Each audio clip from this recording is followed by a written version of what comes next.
Hello, Resurrection. Today is, what is today? It's the 5th, February the 5th. It's Wednesday. Everything's on for tonight. Family dinner at 6 o'clock, and then kids, youth, and adults at 6:30, 6:45, whenever we settle in and feel like it. Again, I'm so thrilled with the way Wednesday nights have gone, and Sunday mornings are looking pretty good too, if you have not noticed. Our attendance is not hugely up, but it is noticeably up, and it's up steadily. One of the things in small churches, especially, that can be frustrating for growing congregations is they'll have 100, 100, and then they'll have 60, and then they'll have 100, and then they'll have 65. And that gets frustrating for folks. It gets frustrating for priests. But we are our attendance has picked up in a very steady way. On the days where we've got well over 100 at the late service.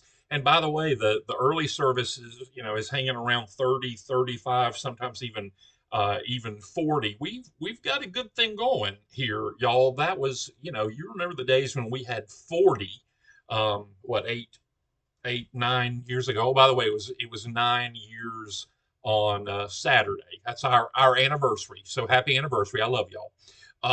But you remember the days of 40, and our attendance it has beefed up in the last 9, 10 months considerably, and keeps going. Now, y'all, I attribute that to a whole lot of things. Franklin is still growing like mad, right? We ought to be growing. The Church of the Resurrection ought to be growing, and it is. But also, um, I think our music department right now is killing it. And I have always said that if you can get a fairly decent sermon, and come on, they are right, fresh and exciting every week. And if you can get a music program that's pushing a little bit, pushing the congregation a little bit, and then knocking your socks off every now and then. And I think that's exactly what we've got. That kind of is a recipe for good Sunday morning worship. We've had quite a few visitors every week for months now, right? It's very rare that we don't have any visitors at all. And sometimes we have got 4 and 5 and 6 families per Sunday. I hate to kind of talk clinical like this, but our retention rate of our visitors is fairly good, I think, and I attribute that to the fact that some of y'all have the welcoming superpower, right? And I've talked to several of you about that. So that's not everybody's gift, right? That's not everybody's superpower, but the ones in our congregation who do have it, boy, they really, really have it. Um, and I can think of several of you that did that. Rainey Gray was especially good at that when he was here, and Mary Zelfay and Shelley Flatguard and Scott Johnson, and I'm leaving at least two out, who are so good at bringing the new folks to me and introducing. Oh, y'all, I'm sorry. I love you, and I know who you are. Um, but we're doing that well. And something that I touched on Sunday that you also do, maybe better than any congregation I've ever seen, and that's not hyperbole. I think that's the truth when I say it, is that we understand and we make space for hurting people. And here's a detail about that, digging into that a little deeper. We seem to do that well with people who are hurting because of a past relationship with the church, whether that's new and acute, or whether it's old and chronic. You all seem to be able to provide a space for folks to come in and heal up better than anybody I've ever seen. And in anybody who comes to us hurting because they've been hurt by the church or by church people, or who knows what, I always say to them, look, my congregation is really good at this. We're really good at bringing people in to heal up. And if you need to be with us for 2 weeks or 2 years or two generations, then do. And that's okay. with us. We have people who come in who have been worked to death by their last church, and they say, "I just need some time to sit in a pew and not do anything." That's okay. And then we have the opposite of that as well. People who want so badly to connect, and that's the thing that we've had to work harder in doing. But I think we get better and better at that every day. I think we're doing that well too. So that's what I tell people about resurrection, and I do hope you talk about resurrection around town. Um, I really never miss an opportunity to say, I've got this great little church.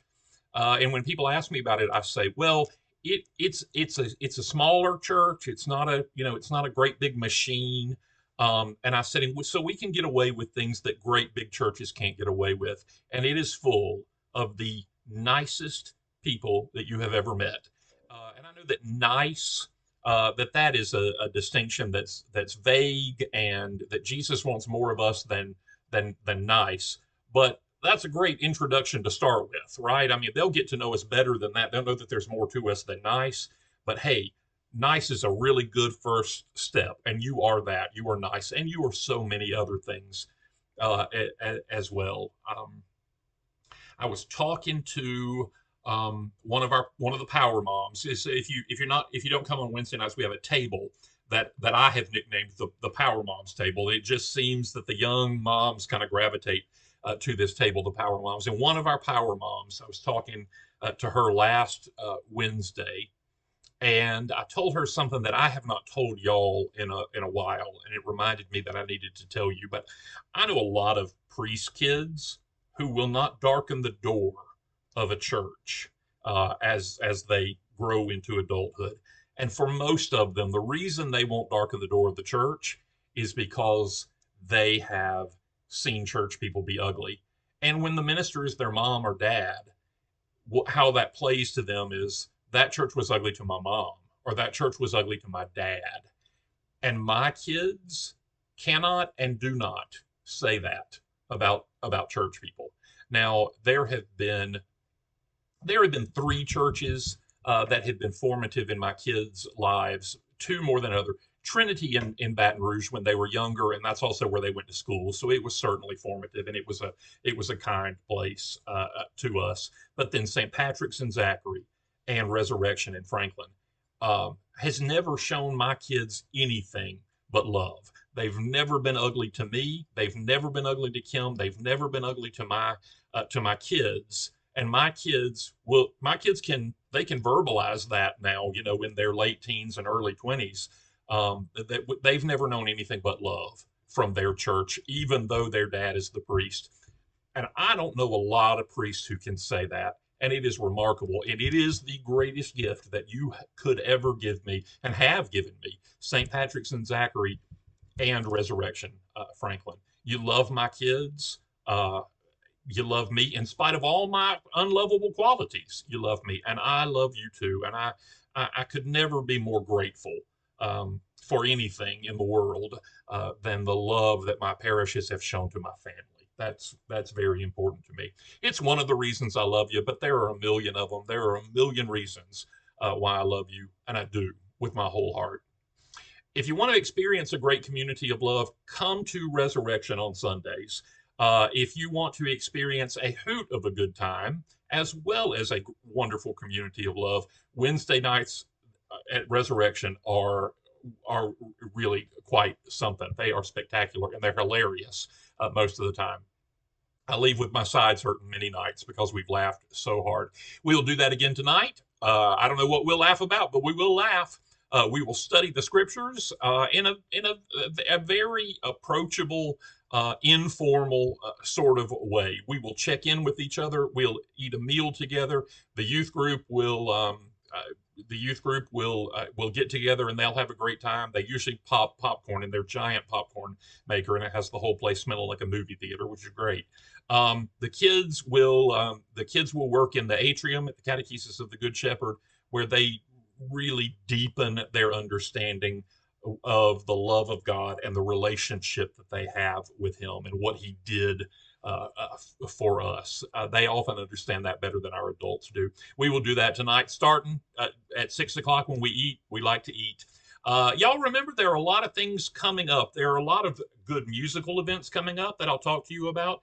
In a couple of weeks, the Alabama Children's Choir is actually going to be with us. A children's choir of about 50, an outstanding children's choir of about 50. They're going to be with us in church Sunday morning, and then they're going to give a concert at about 3 o'clock that afternoon. I'll give you the date on that as soon as I locate that in the next few days.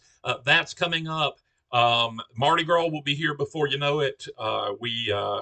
We exceeded the limits of our ability to host that crowd of people last year, and I suspect we'll do that again. It was so much fun. And we'll do it again as we always do. These are the last few days that the church has to kind of never relax, but to kind of breathe a little bit before the hard work of Lent gets here. And I'm looking forward to Lent this year. This time of year rolls around, and I start noticing some frayed edges with myself. Right, it's time to tighten up, Chad Jones. And that is what Lent is for. It's coming. It comes every year, whether you're ready for it or not. And it sure is a good thing that it does. Because it is the church's call that, hey, it's time to open up the hood and look at how things are working. It's been a year since we've done it, and it's time to do it again. So I'm looking forward to that coming up. I'm looking forward to seeing you tonight, and I'll also see you Sunday, 8 o'clock or 10:30. I love you.